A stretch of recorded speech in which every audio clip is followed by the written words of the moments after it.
Federal সরকার শিশু যত্ন খাতে অর্থায়নের নিয়ম আরও কঠোর করায় মিশিগানে উদ্বেগ দেখা দিয়েছে। জালিয়াতি রোধের নামে আগাম অর্থ প্রদান বাতিল করায় ডে কেয়ার সেন্টারগুলোতে অর্থ ছাড়ে দেরির আশঙ্কা তৈরি হয়েছে। এতে প্রায় ৪৬,০০০ শিশুর সেবা ও কর্মজীবী পরিবারগুলো ক্ষতিগ্রস্ত হতে পারে। ফেডারেল সরকার শিশু যত্ন খাতে বিলিয়ন ডলারের অর্থায়নের ওপর আরও কঠোর নজরদারি আরোপ করায় মিশিগান সহ সারা দেশে উদ্বেগ তৈরি হয়েছে। জালিয়াতি রোধের লক্ষ্য নিয়ে যুক্তরাষ্ট্রের স্বাস্থ্য ও মানব সেবা বিভাগ বা HHS শিশু ও পরিবার বিষয়ক প্রশাসনের মাধ্যমে আগের কিছু নিয়ম বাতিল করার ঘোষণা দিয়েছে। এই পরিবর্তনের ফলে রাজ্যগুলো আর আগাম অর্থ প্রদান করতে বাধ্য থাকবে না।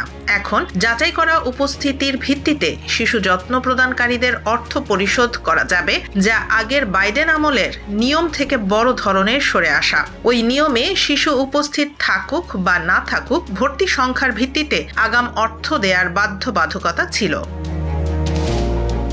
ফেডারেল কর্মকর্তারা বলছেন, বিশেষ করে মিনেসোটায় ফেডারেল অর্থে পরিচালিত চাইল্ড কেয়ার কর্মসূচিতে বড় ধরনের জালিয়াতির অভিযোগ ওঠায় এই সিদ্ধান্ত নেওয়া হয়েছে। তবে মিশিগানের শিশু যত্ন খাতের নেতারা বলছেন, হঠাৎ এই পরিবর্তনে অর্থ ছাড়ে দেরি হতে পারে, যা ডে কেয়ার সেন্টারগুলোর জন্য বড় ঝুঁকি।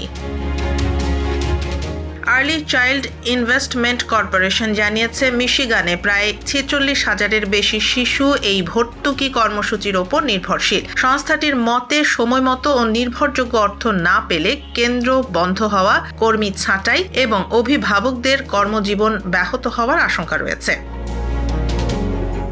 ফেডারেল কর্তৃপক্ষ বলছে, জবাবদিহিতা নিশ্চিত করেই শিশু ও পরিবারগুলোর সুরক্ষা বজায় রাখা হবে। তবে সংশ্লিষ্টরা চাইছেন এই প্রক্রিয়ায় যেন কার্যকর সেবাগুলো ক্ষতিগ্রস্ত না হয়।